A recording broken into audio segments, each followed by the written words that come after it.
बिस्मिल्लाहिर्रहमानिर्रहीम। अस्सलाम वालेकुम दोस्तों, students of Quran Majeed YouTube channel की तरफ से खुश आमदेद। आज इंशाल्लाह हम बात करेंगे तीन किस्म के हरूफ की। एक को कहते हैं हरूफ हिजा, दूसरे को कहते हैं हरूफ मुबानी और तीसरे को कहते हैं हरूफ मानी।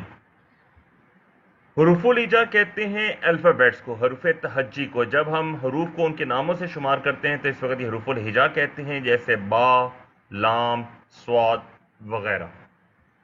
जबकि हरूफ मुबानी कहते हैं कि जब ये अल्फ़ाबेट्स हरूफ किसी कलिमे का जुज बनते हैं तो उस वक़्त इनको हरूफ मुबानी कहा जाता है। जैसे दौराबा में दौत, रा और बा ये हरूफ मुबानी हैं।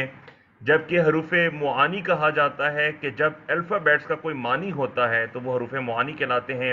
जैसे कतबतु बिलकलमी वल्लाही, इन दोनों जुमलों में बा और वाव जो है ये बामानी हरूफ हैं, इनके मानी हैं